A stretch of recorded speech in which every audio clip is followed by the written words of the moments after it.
अस्सलाम वालेकुम and welcome to my YouTube channel. I hope सब खैरियत से होंगे। तो आज मैं आपके साथ शेयर करने वाली हूँ चिकन चाइनीज़ रोल्स की रेसिपी। ये आपने ज़रूर ट्राई करनी है। आप इसको बना के फ्रीज़ भी कर सकते हैं पूरे रमज़ान के लिए। तो वीडियो को स्किप मत कीजिएगा और एंड तक ज़रूर देखिएगा। तो चलिए वीडियो को स्टार्ट करते हैं। सबसे पहले यहाँ पर मैंने एक पैन ले लिया था जिसमें मैंने तकरीबन 4 टेबल स्पून जो है वो ऑयल ऐड किया था। 4 टेबल स्पून ऑयल ऐड करने के बाद यहाँ पर मैंने 1 कप जो है गाजर ले ली थी, जिसको मैंने इस तरह से जूलियन में कट कर लिया था। उसके बाद 1 कप ही मैंने शिमला मिर्च ली थी, जिसको मैंने इस तरह जूलियन में कर दिया था। और 1 कप ही इसमें मैंने जो है वो बंद गोभी डाली थी, इसको भी मैंने बिल्कुल बारीक जूलियन में कर लिया था। उसके बाद इन सब चीज़ों को तकरीबन 5 से 6 मिनट तक सौते करेंगे।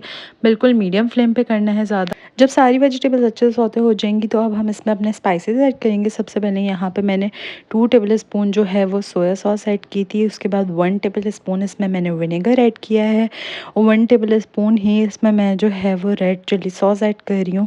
आपके पास कोई भी हॉट सॉस हो आप वो इसमें ऐड कर सकते हैं। उसके बाद इन सब चीज़ों को दोबारा से जो है मिक्स करेंगे। तकरीबन 2 से 3 मिनट के लिए जो है वो मीडियम फ्लेम पे कुक करेंगे। कुक करने के बाद अब हम इसमें ऐड करेंगे 1 टेबल स्पून काली मिर्चों का पाउडर। 1 टेबल स्पून ही इसमें हम कुटी हुई लाल मिर्चों का पाउडर ऐड करेंगे। अगर आपको ज़्यादा स्पाइसी पसंद है तो आप स्पाइस अपने हिसाब से जो है वो आगे पीछे कर सकते हैं जितना आपको पसंद हो। उसके बाद इन सब चीज़ों को अच्छे से मिक्स कर लेंगे। मिक्स करने के बाद यहाँ पे नमक ऐड करेंगे। नमक अपने टेस्ट के अकॉर्डिंगली ऐड करेंगे। अब जो है यहाँ पे मैंने तकरीबन 1 कप जो है इसमें बॉईल की हुई श्रेडेड चिकन ऐड की थी। इसको मैंने बॉईल करके रखा था नमक में। अब जो है इसके बाद ऐड कर दी। ऐड करने के बाद इन सब चीज़ों को अच्छे से मिक्स करना है। मिक्स करके इसको कुक करना है।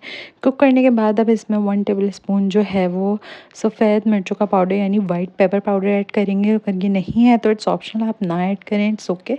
उसके बाद इन सब चीज़ों को अच्छे से मिक्स कर लेंगे। मिक्स करने के बाद अब ये जो है सारा मिक्सचर रेडी है। सब जब लास्ट में सब रेडी हो जाए तो हम इसमें ऐड करेंगे स्प्रिंग अनियन यानी हरी प्याज की पत्ती।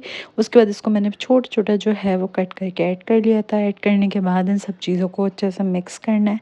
मिक्स करने के बाद इस मिक्सचर को ठंडा होने देना है। उसके बाद जो है हम अपने रोल का आगे का प्रोसीजर स्टार्ट करेंगे। यहाँ पे मैंने जो है वो रोल के लिए इस तरह से मांडा पट्टी मंगवा ली थी। अगर आप चाहें तो आप इसको पूरे स्क्वायर में भी बना सकते हैं, लेकिन मैं जो है वो इतने बड़े वाले रोल नहीं बना रही। मैं बिल्कुल मीडियम साइज़ के रोल बनाऊंगी, तो इसलिए मैंने इसको बीच में से हाफ़ कर दिया है। इस तरह बनाना ज़्यादा ईजी होता है। अगर आप चाहें तो आप पूरे स्क्वायर वाली शीट से भी बना सकते हैं। इस तरह से इसके 2 पार्ट हो गए।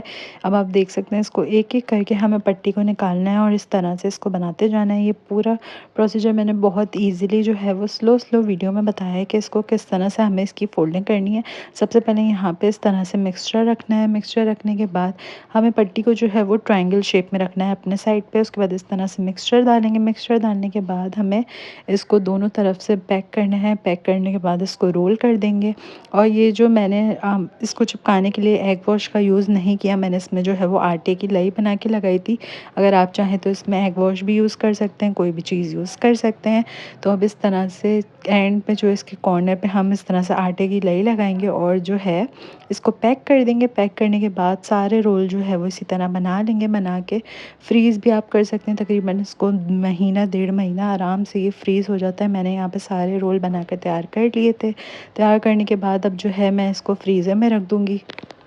सारे रोल बन चुके थे। अब जो है मैं इसको फ्राई करके दिखाती हूँ। फ्राई करने के लिए सबसे पहले यहाँ पे मैंने एक पैन में जो ऑयल ले लिया। तो ऑयल इतना लेना है कि ऑयल रोल जो है वो डीप फ्राई हो जाए। इस तरह से एक एक करके मैंने सारे रोल रख दिए थे। रोल को जो है वो दोनों साइड से हमें गोल्डन ब्राउन करना है। बहुत ज़्यादा जलाना नहीं है, ना बहुत ज़्यादा डार्क करना है, बिल्कुल मीडियम इसका कलर रखना है। यहाँ पर अब जो है मैंने एक तरफ से जब हो गया था तो साइड्स चेंज कर दी थी। साइड्स चेंज करने के बाद ये जो है रोल अच्छे से पक गए थे दोनों तरफ से और ये मज़ेदार से स्प्रिंग रोल बनकर तैयार थे। इसको जो है वो मैंने एक एक करके जो है वो डिश आउट कर दिए थे। डिश आउट करने के बाद इसको मैंने जो है वो गर्मा गर्म डिश आउट किया था और इसको रायते के साथ सर्व किए थे। ये बहुत मज़े के लग रहे थे। आपने भी इसको ज़रूर ट्राई करना है। आप इसको केचप के साथ भी सर्व कर सकते हैं। होममेड केचप की रेसिपी ऑलरेडी मेरे चैनल पर अपलोडेड, तो आपने भी इस रेसिपी को ज़रूर ट्राई करना है और कमेंट सेक्शन में मुझे फीडबैक ज़रूर दीजिएगा कि आपको आज की रेसिपी कैसी लगी। इसी तरह और भी रेसिपीज़ के साथ मिलती रहूँगी। तब तक के लिए चैनल को लाइक शेयर सब्सक्राइब करना मत भूलिएगा। अपना बहुत सारा ख्याल रखिएगा। अल्लाह हाफ़िज़।